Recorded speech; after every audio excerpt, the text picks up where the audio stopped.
Y'all, I love my family so much. It is not uncommon whenever I come home from work or my daughters come home from work or my husband, we all just share our day and anything that annoyed us or anything that happened throughout our day.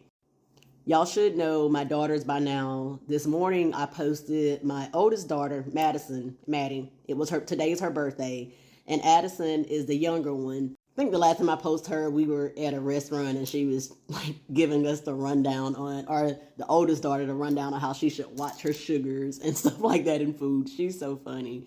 Well, anyway, when I got home this morning from work, Madison was here and we were just yapping about a lot of things, it being her birthday, and I don't know how this came up, but anyway, she was in her room. She called me to her room for something. We were talking about something, and I started yapping about how my brother, the one that's in prison, called me last night. And I was like, Larry got on my nerves so bad last night. He was just yapping about this and what he's going to do when he get out and this, that, and the third, which is what he do every couple of days, call me and just talk my head off about absolutely nothing.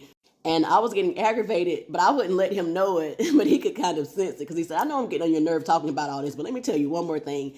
And I'm trying to edit videos so that I can have stuff to post for y'all the following day. And I'm editing videos, trying to message clients, check on my group, Fit by Facing, see who's posting the challenge, and listening to him yap. And finally he said, well, what you think? And I said, Larry, let me tell you something.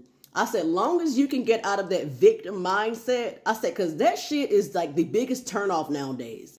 And what I meant by that, I was the same way at one time with anything that happened in life. Always, it was never my fault. Right down to my drug addiction. I was literally always the victim. But one thing about weight loss and body recompositioning and just getting my head together, being a productive member in society, it just literally spilled over positively in every aspect, every facet of my life. So now I'm sitting here running my mouth with my daughter. I feel like we're sisters. And fun fact, by law, my daughters are my sisters legally. Because during my active drug addiction, my mother took over and she had adopted them. So technically, my daughters are my sisters. And we act like it. So as I was standing there, and I was telling my daughter, Maddie, I was like Maddie, this is the one that I posted this morning for y'all that don't know, on my Facebook page, the pictures of her, it being her birthday, the oldest girl.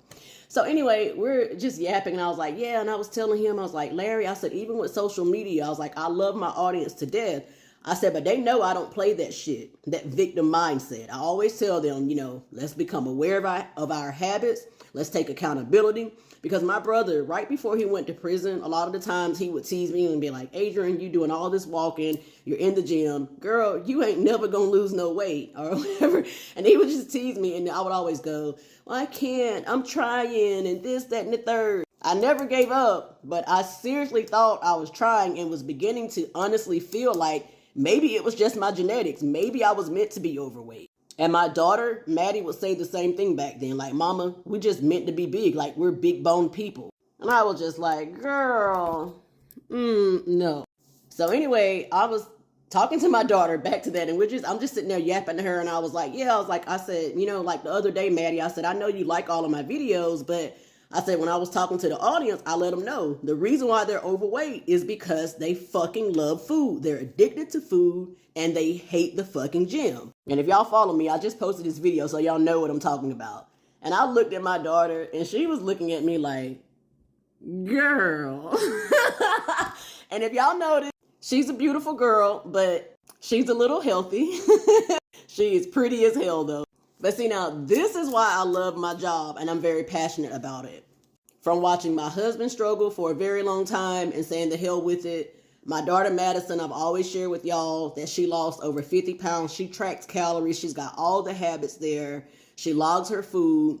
She doesn't go to the gym as much. Sometimes school and, having friends and work gets in the way. And y'all know how the RN program is. But here's the thing. She knows what to do. She lives with the GOAT, me. Okay. I've had people in the past comment on my videos and they'll be like, oh man, I wish I could just you could lock me away in your closet or under your bed for 6 months and I could eat it. You could feed me, cook my meals and this, that, and the third. But let me tell y'all, this shit is not fucking easy. I am humble enough to know that. And I kind of praise Jesus. My daughter is like a blessing to a degree because it gives me a front row, kind of like seat to see just how hard this is for people who struggle with food noise. And it wasn't very long ago, she took a trip. She went on a cruise, and before that, she went to Jamaica and had a lot of fun. And a lot of the times, like when I say we're like sisters, just like I cuss y'all out, I will cuss her out and she'll get back in my ass and we'll go back and forth. But she's like, well, mama, like, what do I do before the trip? And I'm like, lock the fuck in. Like, stop eating so fucking much, Maddie. Put the sugar down. You don't need those fucking cookies. You don't need ice cream. We just ate. And so she actually asked me, I don't know how we got on this subject. She said something the other day and she was like, it was something about going out to eat. And I said, Maddie, listen. I said, I was just giving her like, laying it down. This is what you need to do. This is how you do it. I said, just think about it, Maddie. Anytime you ask me, like, mama, you want to go to Longhorns? Mama, you want to go to Chick-fil-A? It's always, yeah, I'll go. Sometimes I'm like, no, fuck that, Maddie. I just ate her. We don't need to go. Not today. But for the most part, I eat out a lot. And I was like, you notice how it does not impact me, Maddie. It doesn't have a negative impact on my physique, my weight. And she looked at me and humbled me so fucking quick, y'all. She said, girl, she was like, that's because all you order is like steak and double broccoli or double green beans or asparagus. She was like, mama, you could so stay at home and eat that. Did she have a point? Did she? But so now here's the thing, y'all. What I learned about myself, okay?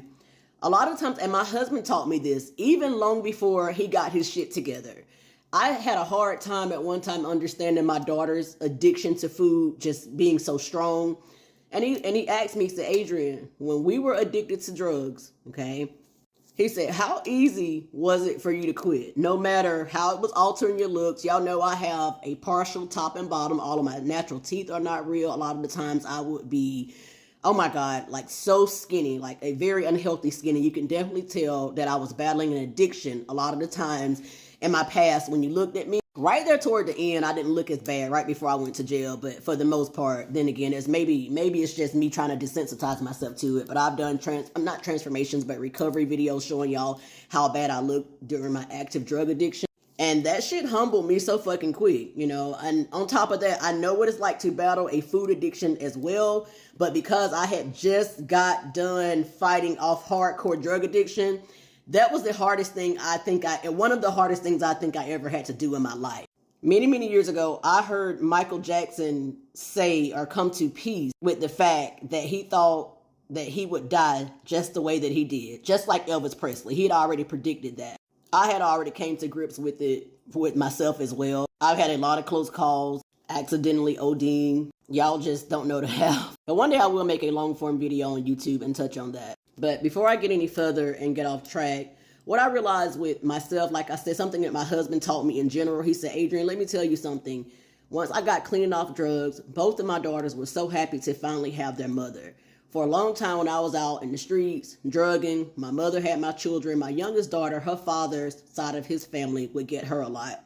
My oldest daughter, Maddie, the one that's a little heavier set, she was always just stuck in the house. My mama is an LPN and she did caregiving as well. So a lot of the times her being much older, because my mama had me, I was kind of like a late baby as well. She was just burnt out, and Madison was always stuck in the house and didn't really have a lot of friends, and food just became her vice over the years. And she was also hurting from not having what she wanted the most, what every child deserves, their mother, me. I was around, but I was literally spaced out all of the time. And at that time, I just didn't know the toll it was taking on her. I thought I was doing what was best for them by giving them to my mom. But my husband explained to me, he said, Adrian, food brings everything together. Madison loves cooking. She loves cooking for other people. Thank God she cooks healthy now, low calorie, high protein stuff. She cooks all of my meals, all of our food. But food has a way of bringing people together. It's fun, it's exciting. And so a lot of the times I just thought going out to eat for me, now it's just the experience. Being out in the restaurant and just the family time, just getting out of the house. When I learned that for me, that helped me a whole lot. Sometimes when I go out, I will have the high calorie stuff and just go ahead and have what I want. But I found that when I do that, if I make it a habit of doing it often, I wind up always feeling way worse than what I do when I just go out and have